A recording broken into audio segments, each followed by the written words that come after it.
Hey, it's Amanda. And Carolina. And we're back with another episode of Booty Babble. And today we're interviewing Dave Claing. He's a functional sports therapist and a very incredible body worker. Carolina goes to him regularly. I've gone a couple times, and going to him is extremely intense. However, it works. It really does. Yeah. And I think he's just one of those people that I need in my life consistently every single week, just because I work so hard. You know, I'm doing flow lift 2 to 3 times a week. I'm doing yoga. I'm doing like weight training. And so if I didn't see him, I feel like I'd probably get injured. Yeah, and I think it's a good reminder that we do make so much time for exercise, but then when it comes to going to get a massage or body work, we're like, oh, that's a luxury. So we talked about with him about a lot of things, but especially how important it is, as he would say, to take out the trash.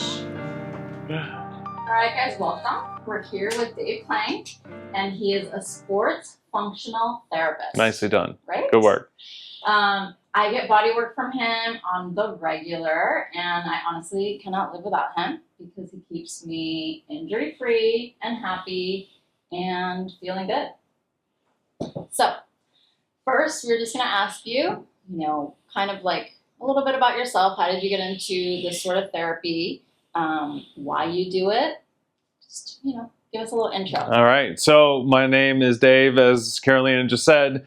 I've been doing this for 27 years. It seems just like yesterday that I started. When I started in the 90s, I didn't even know this was a career. No one told me I could do this for money. But I originally went to university to be a teacher. And after substitute teaching for a week when we had college break, I literally left Friday from the high school and went directly to my counselor and said, I don't want to do this anymore. There's no way I'm going to be a teacher and be happy.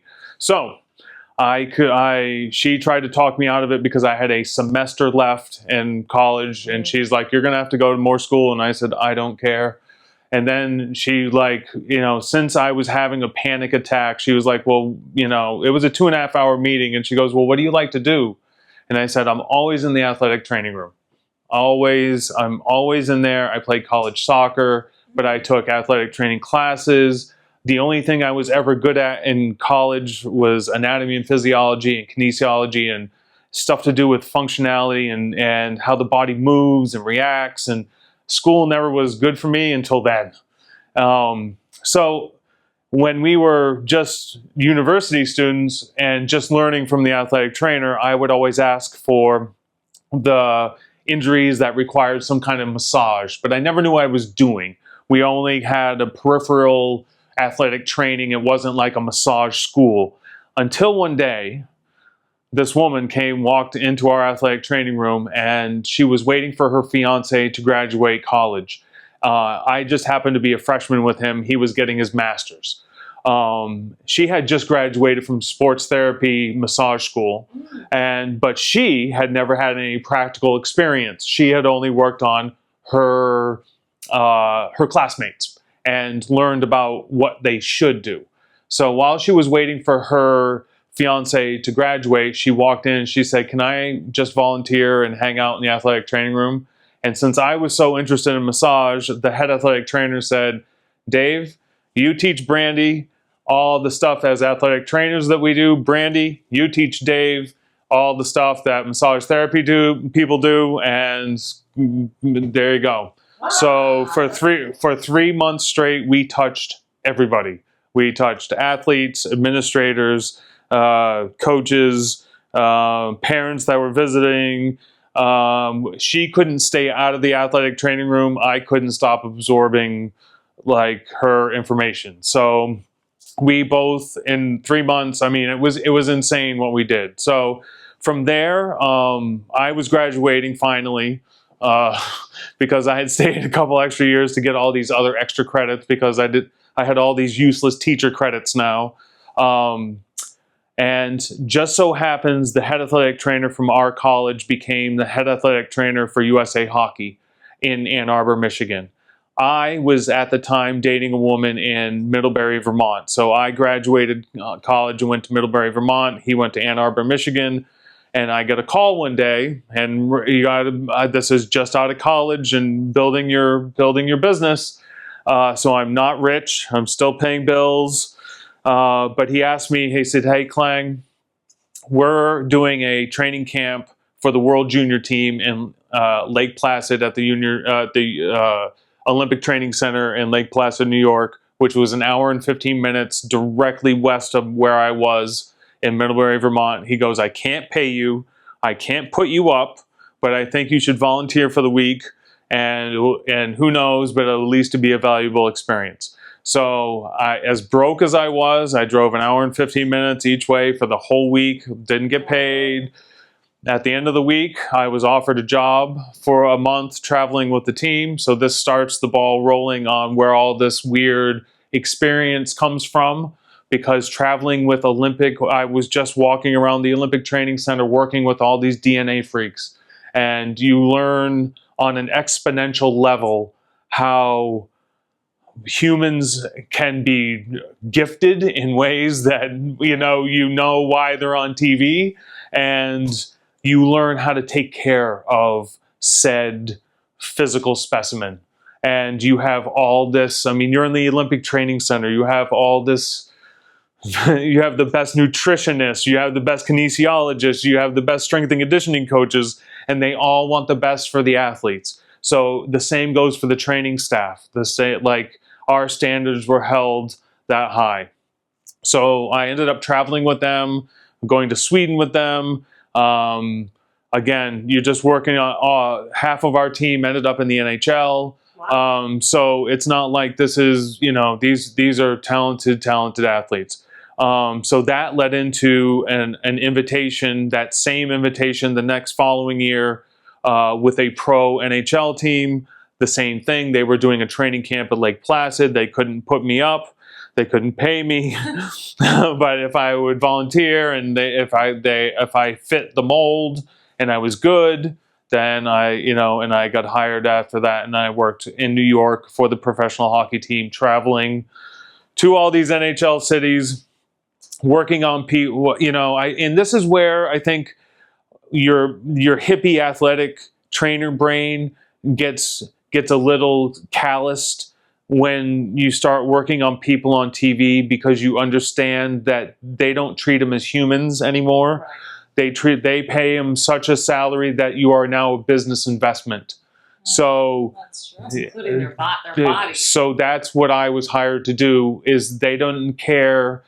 I touch these guys in some way, shape, and form, not a functional massage every time, but 4 times a day for 8 months straight, to make sure that stuff they could work as hard as they could that night and nothing stayed in their body or if you got slashed or banged in the boards, or you got kneed and you got slammed on the ice, you slept wrong in the hotel, you're traveling time zones. I mean, it is relentless. There's meetings, there's lift. I mean, they don't just show up. People think they just show up on TV and play, right. And they get off the ice and then go work out.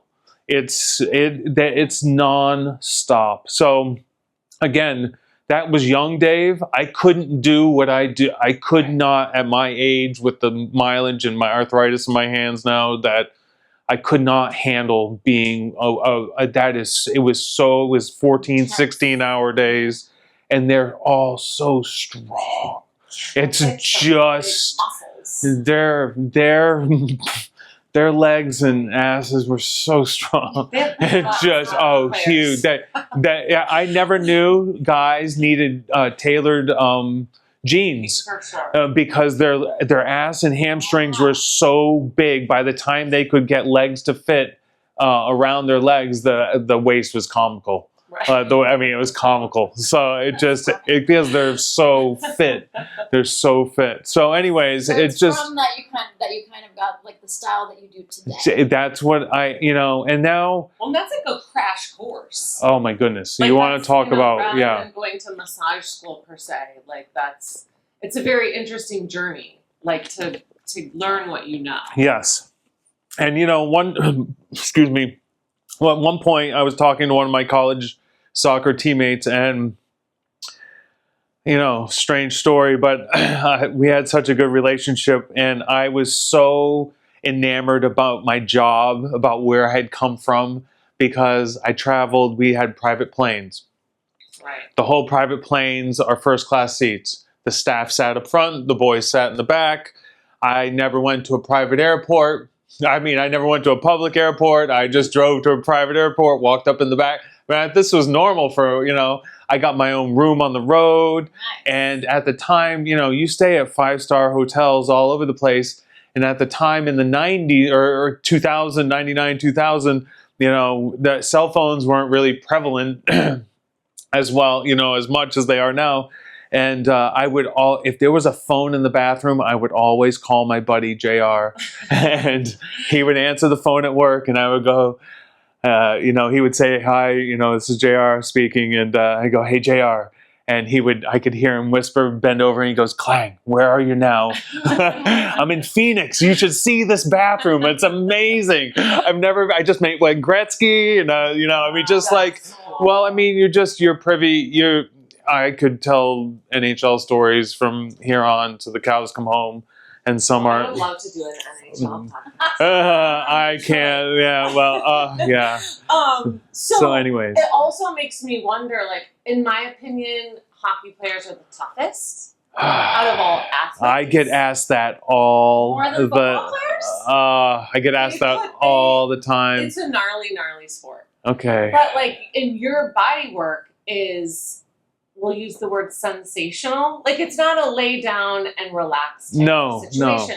And also, this is like, but your body work is one of the only experiences where I've had like, there's a change. There's actually been a change. Yeah. Where other than just like a relaxing nervous system reset, it's more like, oh, my leg doesn't hurt anymore. So it really is actually therapy. And I just wonder, like, since you got to practice on people that can withstand so much pain, if you think that helps shape your style, or just what works is what works. So, it's to the point where I now know when I won't get along with someone. It is, and now I'm to the point where if you show up and you're not athletic and you like deep tissue massage, you are going to hate me. I'm not going to have a fun massage, and because you're just going to want a nice whatever they do. And no offense to Massage Envy or spa, or it's just different. Yeah. And I like pressure. I like I'm like, you're gonna hate me. No, you don't. And they don't know. They don't understand. But within 3 minutes of touching every professional, I have 2 people that I work on in the NFL that are current. And within the first 3 minutes of me touching them, they're like, this guy knows what he's doing. Right. And because they don't want to mess around either. No, they get right to it. And they don't want a fluffy massage. No. They work really hard. They're trying to keep their jobs. Especially football players. Like, they're trying to keep their jobs. They're working really hard, so they don't want to, if they want a nice massage, they can go have one when they're on vacation, when they're relaxing on the beach or something, and they understand what that is. But when they come see me, they have been working, they've been training, they've been recovering from an injury, they have been trying to get a contract renewed, they're trying to show up and be seen, and that takes a lot of work because there's a lot of people behind you that want your job. Yeah. So, like Carolina said, there's no warm up, and there's a list of shit to do. I can't make out, and we got to get to business. Yeah, and you maximize the time, so not a single minute's wasted. How did you shift from working with athletes into like working with people like Caroline and I mean, we're athletic, but we're not athletes. We're flow lift athletes. We are flow lift. And you know, Sorry, but we are. that I was gonna say before, that was the toughest sport. So like a better more than football and NHL, and I've never seen such athletes. So, It's true. what was the question? Because I got excited. Like, how did your career shift into seeing It's- like general population? So after I got done with all the pro stuff, actually, when we were in Key West, I owned a personal training studio, and I actually trained people because I watched professionals get trained, and I never was a reps and sets person. I was a functional I was a functional trainer as well, but after my time in Key West, I did both. I did therapy and training, and I was so burned out on therapy when I came to San Diego. I just missed working on people who worked out. Yeah. And I didn't want to train people anymore. I'm self-motivated. I like working on self-motivated people. Right. And then we plopped here, and I'm full of self-motivated people all over the place that hurt themselves doing all kinds of things. Thank goodness for surfing and mountain biking, and I mean, It's funny you say that because I remember when you came back. Were you in North Carolina? North Carolina, So yep. when he came back, he was telling me how different it was to like, you know, work on people there versus here. So maybe you can talk a little The bit mentality is, you know, here I'm seen as an investment. You know, people don't want to stop doing their thing. Right. Because if they do, they have an aneurysm. They think they're going to turn into Jabba the Hutt, and they have an aneurysm. So, and there it was seen as an expense, and only when it was deemed necessary. Well, it would be a luxury if they saw me more than when it was absolutely necessary. But then by the time that usually when someone sees me, like I just started seeing 2 triathletes that they're now injured. The injury just didn't happen overnight. Right. The injury has been building up because these 2 women are headstrong. They don't want to stop. They don't like to stop, and they just sweep things under the carpet and keep going. And just push through it. And, you know, women have a tendency to, you know, I'm fine, you know, I'm fine. Right now with my knee. No way. Okay, so, you know, We're gonna I need to mean, make an appointment. yeah. So speaking of, right? So I totally get that. Yeah. So yeah, you're still working with self-motivated people who movement's very, very important. And I still have retired and, you know, current pro athletes as well. That again, living here, I'm privy to because they, you know, I just happen to know a gentleman that, you know, the NFL sends him guys in the off season so they can be dialed in from said injury, or they need to be on a structured plan, and he's a guru, you know, and Derek. So and Derek knows about me, and Derek doesn't hesitate to send me because he knows my reputation. So, and Derek and I have never met. He's just I get clients from him just on reputation alone. That's great. That's So a good 2-punch. yeah, for people. exactly. So you know, and that's about you. One of your questions was like, you know, trying to figure out what's best. I'm not best for everybody. Right. You know, and that's just okay. And it doesn't hurt my feelings whatsoever. No. I've seen so many people, and I've seen so many people once and never again, and they think I'm the worst thing ever, and they don't understand why I'm in business, and that's fine. It's fine. Yeah, like they get mad that they can't handle it almost. So they have to like lash out. Well, and speaking to that, like what would you say is the biggest misconception about like body work in general, but even more specifically like about what you do? Trying to explain to people what I do is very difficult because, you know, we were trying, like, you know, when we started trying to figure out what to call me. Right. And for years, sports massage. Well, it doesn't feel like a massage. All right, well, it's not really therapy, but my background is massage, but I'm also half an athletic trainer, and it was so that's why we have come up with the athletic functional therapy, because mostly I deal with, I ask, how old, what do you do, and do you see people often? So I get like a landscape before I dive into said whatever issues there are. And I've been doing this for so long now that I just need a little bit of information. And then, we're all the muscles are laid out the same, but Right. your timeline and your timeline and your body injury history and your body injury history and how you choose to use your body and how you choose to use yours, it all that paints a different picture. And basically, one year I was watching a National Geographic episode about senses and people who can't hear, can't see, can't smell, don't have any arms, okay, and how they, the people who don't have arms can make a peanut butter and jelly sandwich and put it in a Ziploc bag with their feet. Right. So, and I know how much control you have with your feet. I've been, yeah, exactly. But I mean, so it's there, right? And so, but it was so interesting about the people who were blind and how their touch was. Right. So I think I was maybe in year 5. This is year 27. And I decided I was going to do massages with my eyes closed all year. And just to see, I mean, if I needed to move, I would, open my eyes and move around the table if I needed to reposition. But other than that, when I was hands-on, I was just eyes closed. And you learn, basically, what I do is read muscle braille.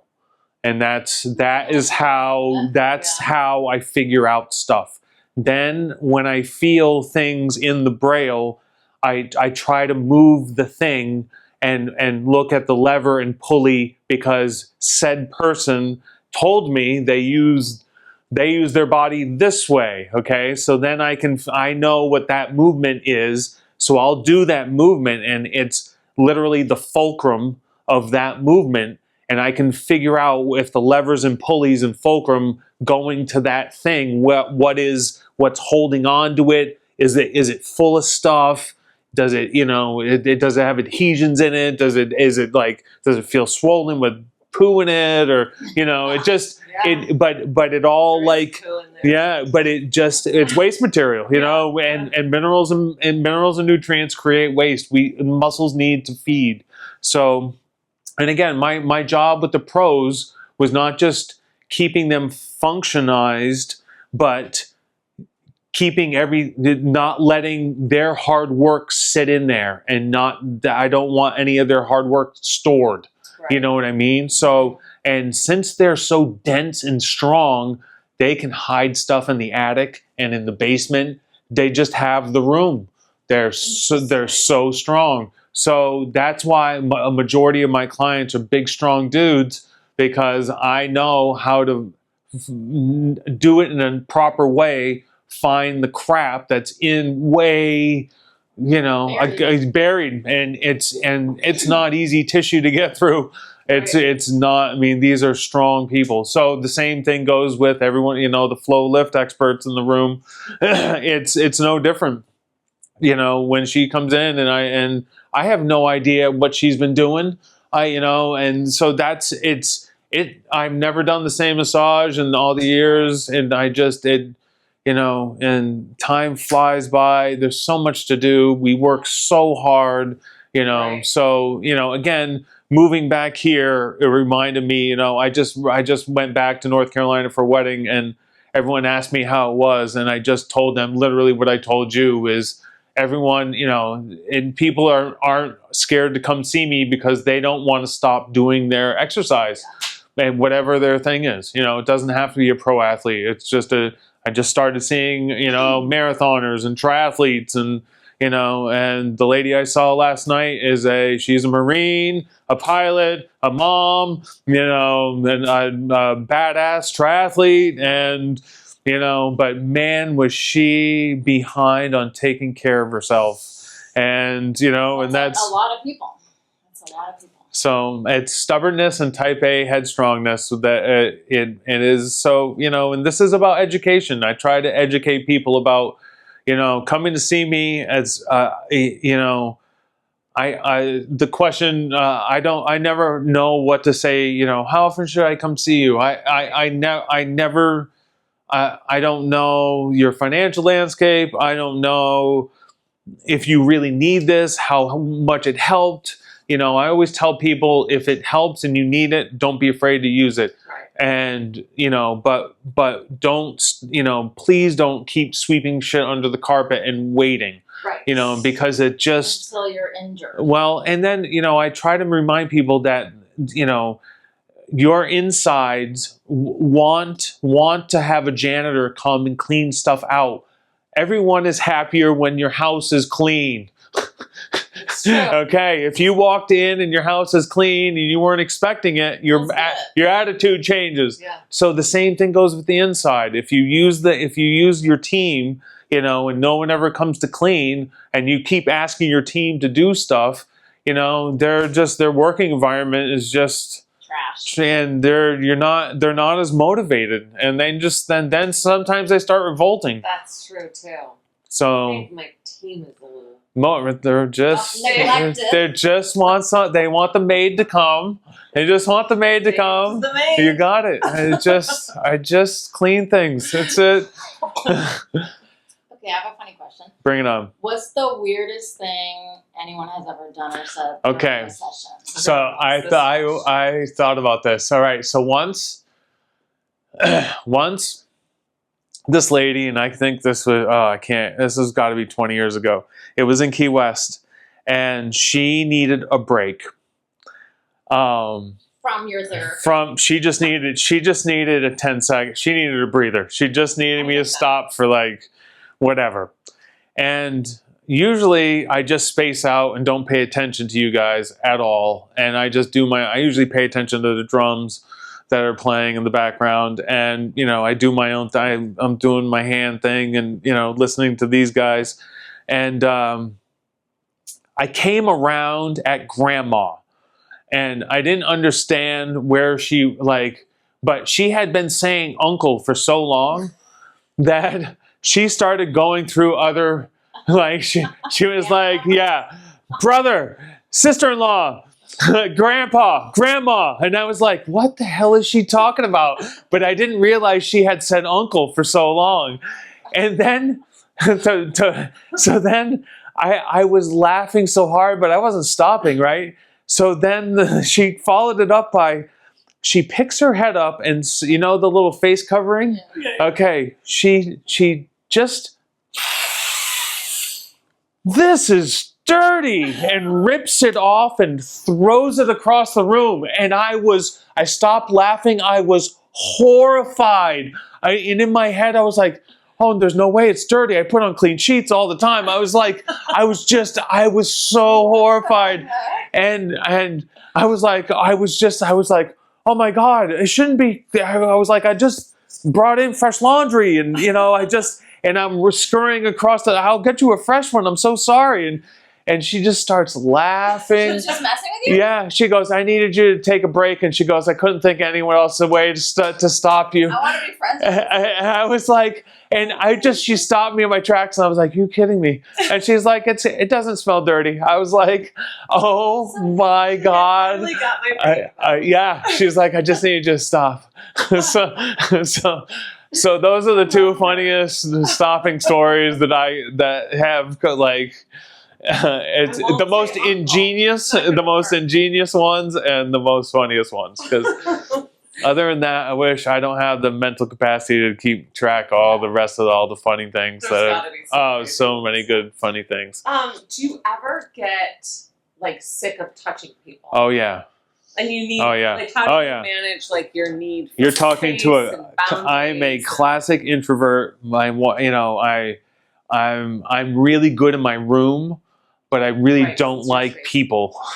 And I love the people I work on.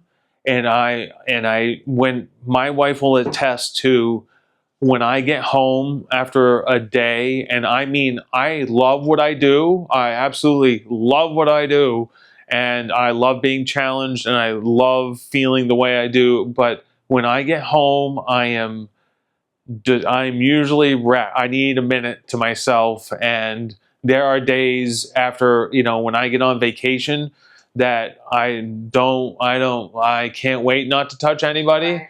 And sometimes I need some quiet time, because it's intimate, and you're touching someone in their intimate spots. Yeah. And there's only so many people who you allow to touch. So that unleashes emotional things and things that have been swept under the carpet, Right. that now we're dealing with, that makes it emotional.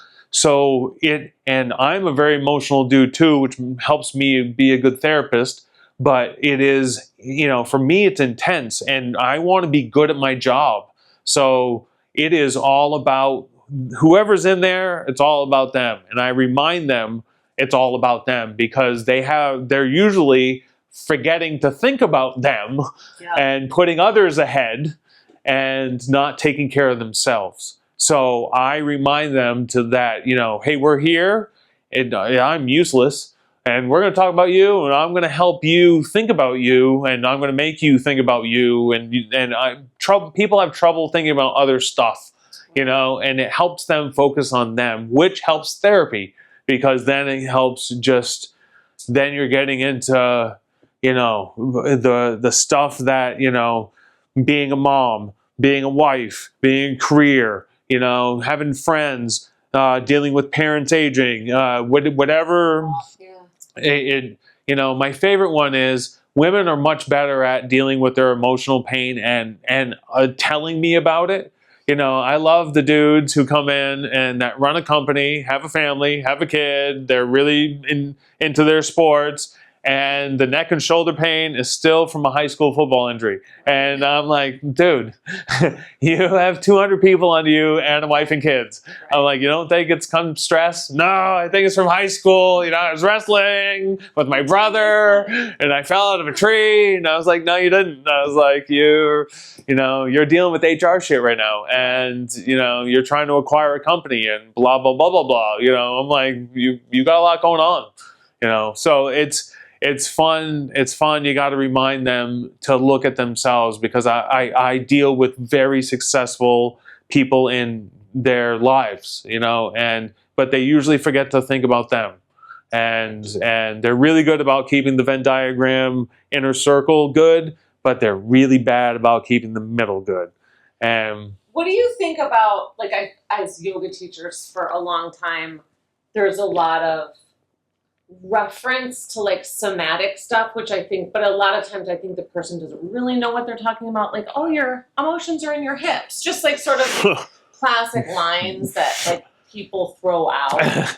What do you do? Do you have any viewpoint? Every once in a while, I'll ask Carolina when I'm doing footwork on. I'm like, what is this? I'll ask what point it goes in the reflexology. Yeah, so I'll ask her, because I'm fascinated by that. And I like acupuncture, and I've been trading with other therapists for 27 years, and I've had some horrible trades, and I've had some really good trades, and I've had some learning trades, and, you really learn about different styles and different things. And you got to get me back on track, because I'm going off. Do you ever feel wow, it really does maybe seem like emotions are stored in these tissues that I'm working on? Usually, yes, but that also comes with, I would say almost 90% of the time, yes, unless it's injury driven. But then you have the emotions of being injured, right? And then that's a whole other dark, deep cycle that's a whole, it gets dark, deep, depressive. You have to coach them through that as well. So yes, usually people exercise their mental demons off. Yeah. That's they keep their mental crazy down with the physicality. That's what I'm doing. Yeah. Oh, that's all. That's all of us. All of us that do it to the extent that we do. That's how I know. That's how I can coach in my room. Of my two new ones. One's a pilot, one's a lawyer. They're both marathon triathlete. But it was calling them out for not doing what they should be doing was so easy, and they both get it. They're both smart enough to get it, and they just know that being stubborn and just being is now they've hit that plateau, and even though they can keep pushing, their bodies are so beat up that they just need love. They need a mechanic and they need a janitor, and so they can go keep kicking ass. Yeah. But their stubbornness is not going to get them off the plateau right now. There's always like an emotional component. Because they don't, again, most physical people, as soon as they think stopping or taking a day off is having a weakness, I'm going to lose my fitness and I'm going to get fat. It is the most horrible shit ever. And really your team has been pushed to the brink, and they just need the whole recovery process is having a team of people to take care of you, and that's your recovery. And can you tell a lot by just touching someone's like neck and shoulders? Like, what does it say about them? Like, can you like create a story about what's going on, or the whole body? Yeah, I mean, it depends on your profession.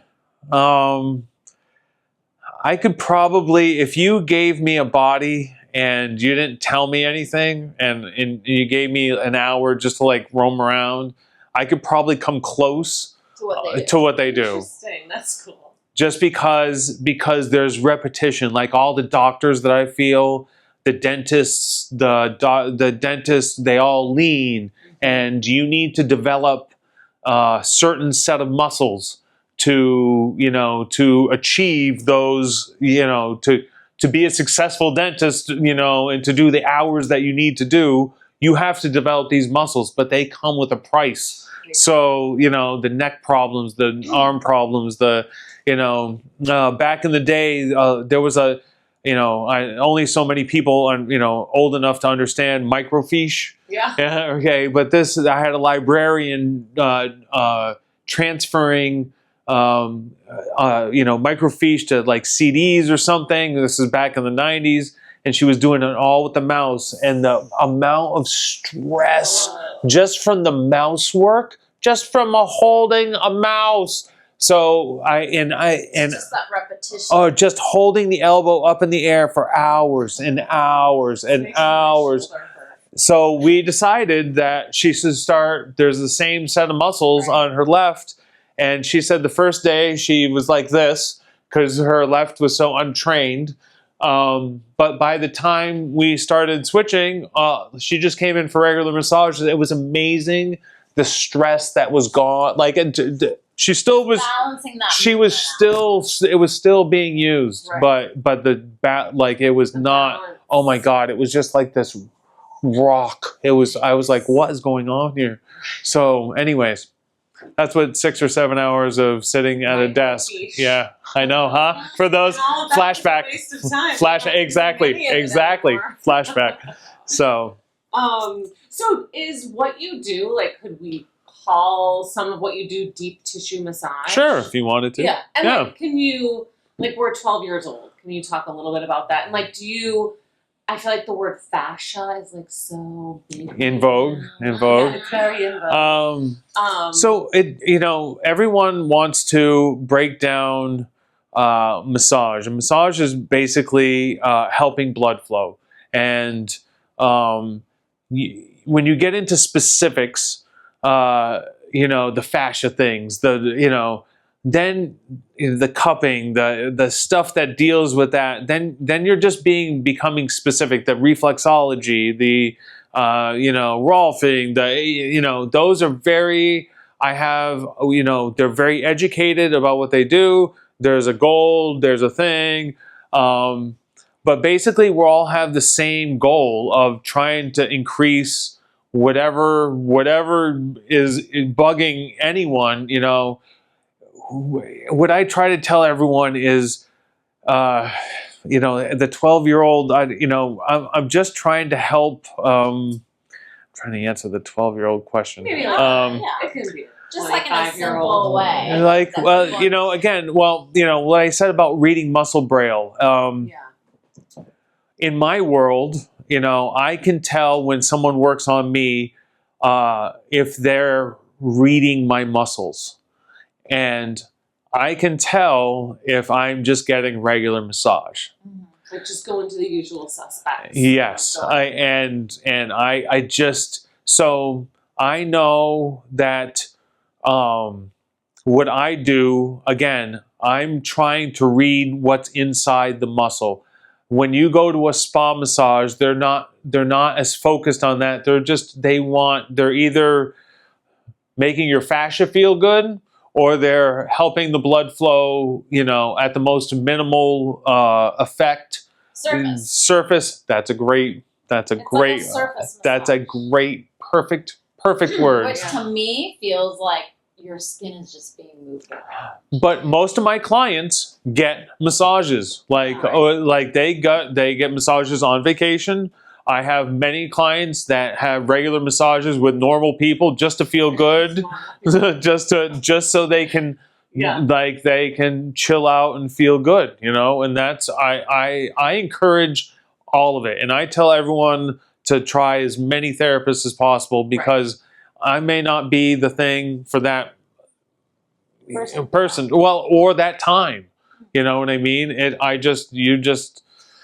The back spasm thing, the people who have the back spasm, okay? I know that seeing me is not going to help.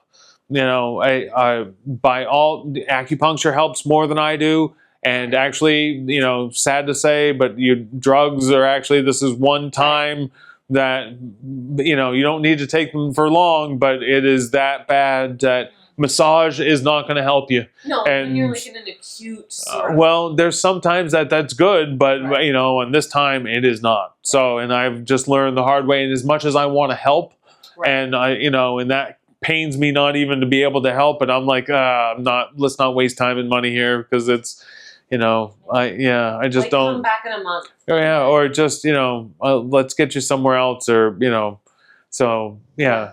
What about like mental health? Do you think there's a connection between, the type of therapy that you do and mental health? The people that are like, I know people who see me regularly or get regular therapy have a good connection with their body, and that means a lot to me because I know they're listening, and they're not ignoring it. Right. And that connection is, I feel like the people who are regular are more in tune. And the people who are like, I just started seeing these new people and they're having a lot of emotional reaction to it because they've been sweeping things under the carpet and they just have been ignoring things. So that's what my husband does. So, I mean, but, and the thing is, you can educate people and tell them until they're blue in the face, but you need to let them come to their own conclusion because therapy only works when the person is like, I need help. Right. And these, and then that's when my coaching comes in. Okay. What I'm trying to do is not hurt you. This is not about saying how much pain you can take. Right. This is not any of these. This is not any of these things. But this is self-therapy, and we're going to talk about whose fault this is. Right. Why is that there? Whose fault is this? And it's usually not mine. It's not my fault. So, do you think the more consistent you are seeing you, the less painful it gets? Yeah. No.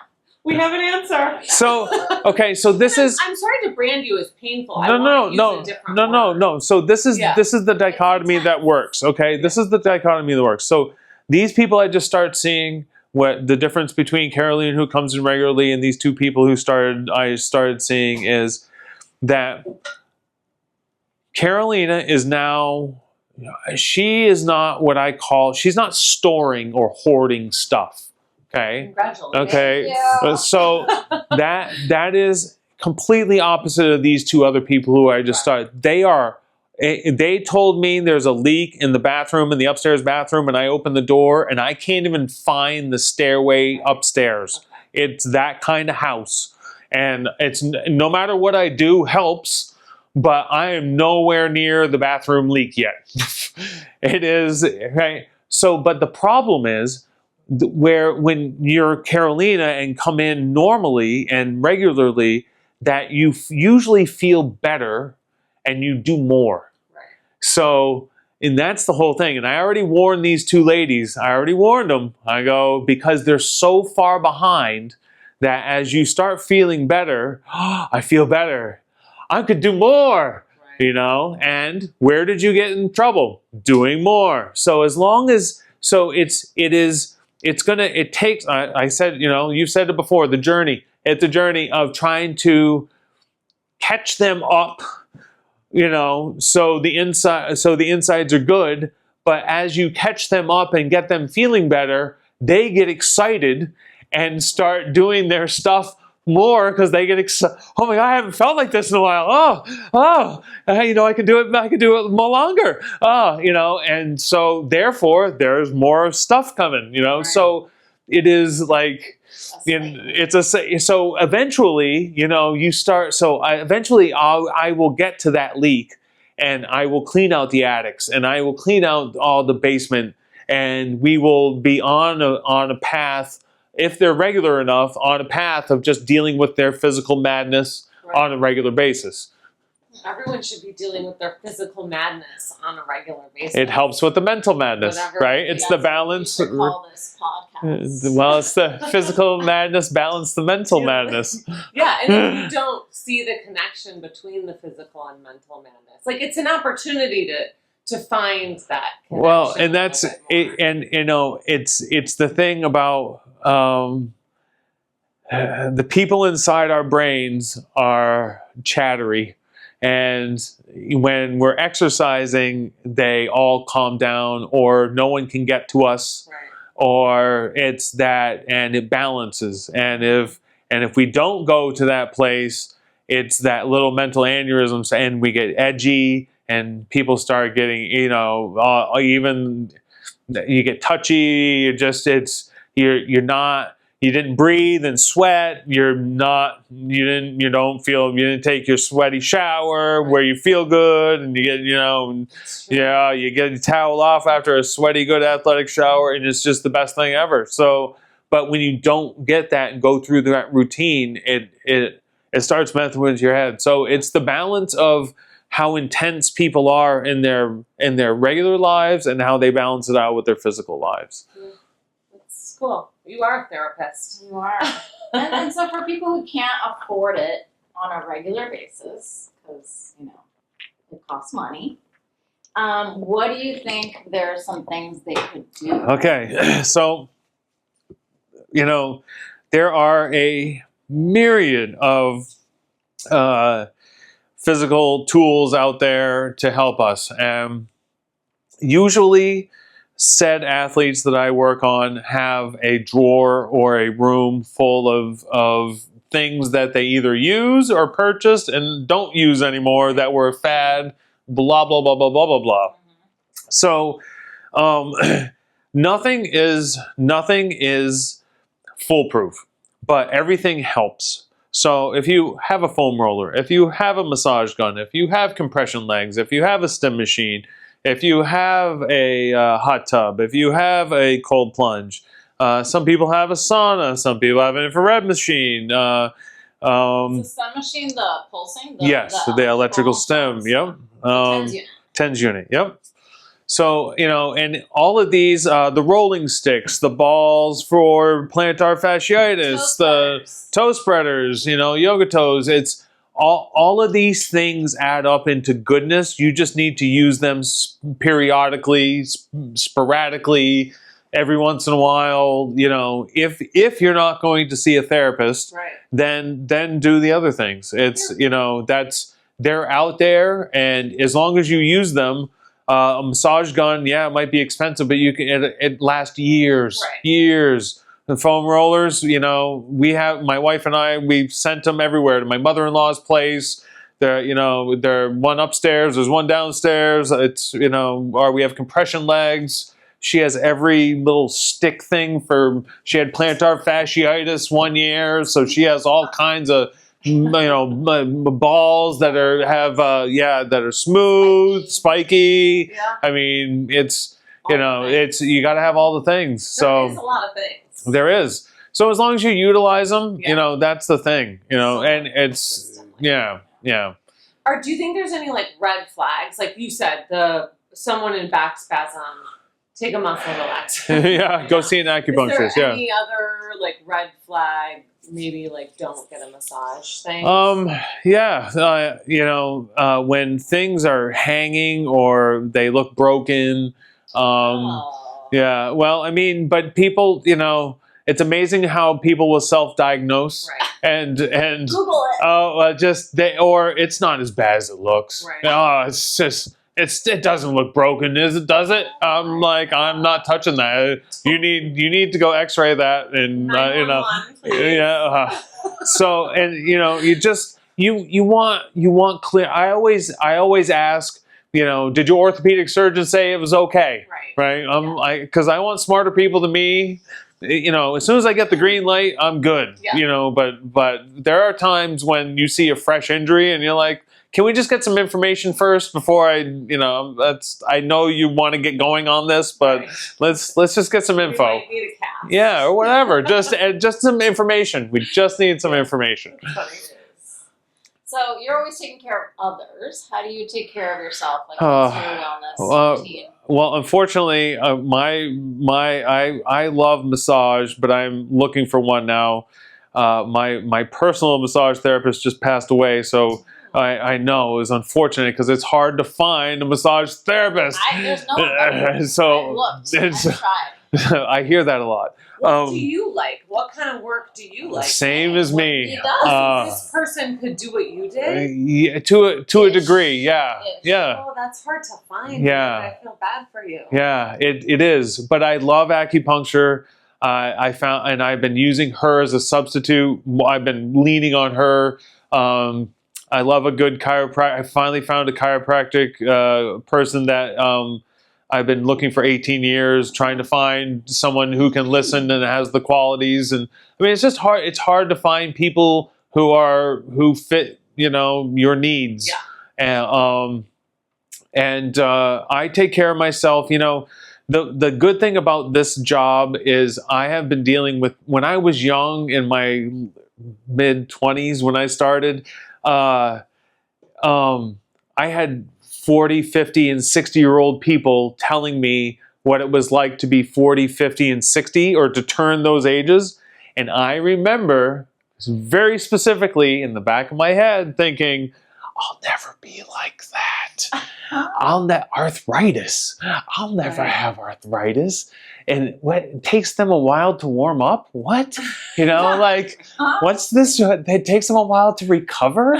What is, like, all of it? I was like, I'll never be like that. I know, I still think that. And now, I mean, it's, you know, and the other thing coupled with that is all these people that I was seeing at 40, 50, and 60 that were going through that, as soon as they started seeing me, I heard this, I wish I would have started this sooner. Right. Okay, so now extrapolate, I've been hearing that for 20-something years now, of people who have reiterated how important it is to take, and these people are older than me, they've been done way more life than me, you know, have tried, so many different experiences, and I wish I would have started this sooner. I've heard that so many times. So I am weirdly, I don't like groups or yoga or anything like specific, but I'm weirdly flexible because I work on it, because I know how important it is. So you stretch. Oh yeah, I am weirdly flexible for,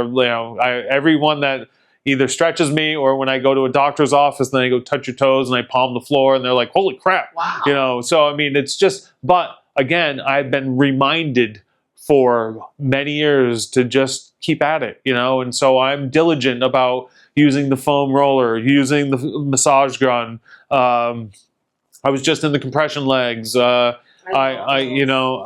just, I'm really good. I do practice what I preach. I'm just looking for a massage person right now. So do you breathe deeply through your nose when you stretch?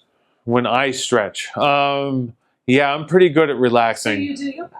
Yeah, I mean, I just don't like, oh yeah, but I mean, no, yeah. I mean, but my wife doesn't say that I do, but I mean, I just don't like classes, and yeah. You're not a group dude. Yeah, I'm not a group, yeah.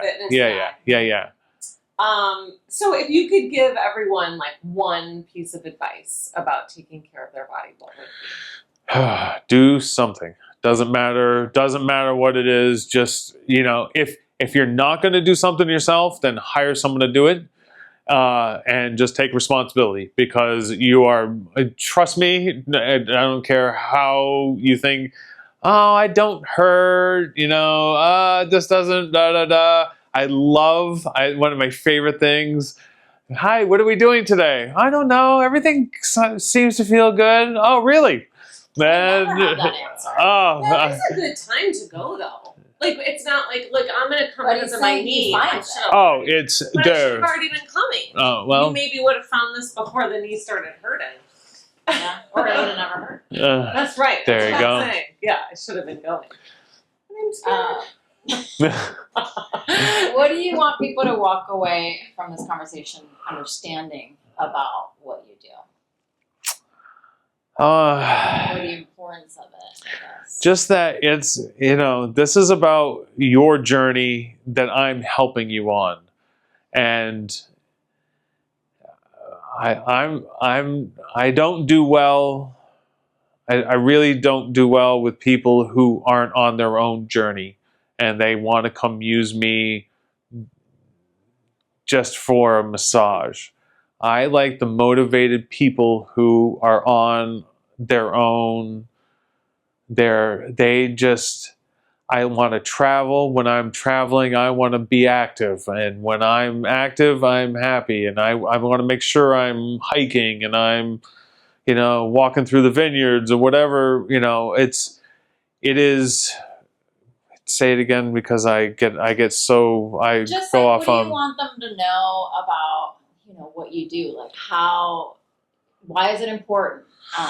Well, that I think people that I see are so motivated that the stubbornness overrules their wanting to take care of themselves, or I think they don't put enough emphasis on how important it is, even to their brain and to how they run their think tank, because that's very important to them. And they come to me for their physical, but I've said this before, but is so a mental and emotional. Again, it's right. I moved back, and now I have clients who have kids going off to college. Right. And now there's a shift in the husband-wife dichotomy, and the time that there might be one or two kids left in the family dichotomy. But I also sense it through my clients. It affects everything. It affects everything. So it's, I'm proud of the gentlemen that I see. They're really cognizant about the connection of how stressful running a company is and having a family. And they're really good about listening to their body, and their mental relaxation it's mostly surfing, and they don't want to stop surfing, because that is their balance, and that connects them to Mother Nature. No one can talk to them, and they all feel much better, and they are. Right, so if you want to keep doing what you want to do, what makes you feel good, you have to take care of your body. As intense as they want to do it, because these people are intense. And that's what you like to see. You like the people who have their thing. Yeah, it's fun. Yeah. It's fun. The driven people are a lot of fun. Yeah. And it's fun because I have to spend time helping them focus on them because they're so bad at it.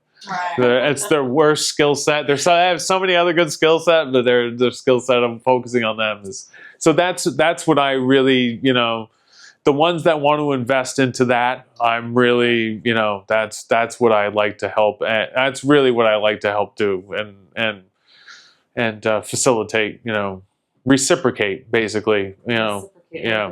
Yeah. Are you taking new clients? Of course. Oh, Yeah. good. Yes. That's always a good answer. How can people find you? And where is your office? My office is 7440 Girard Avenue.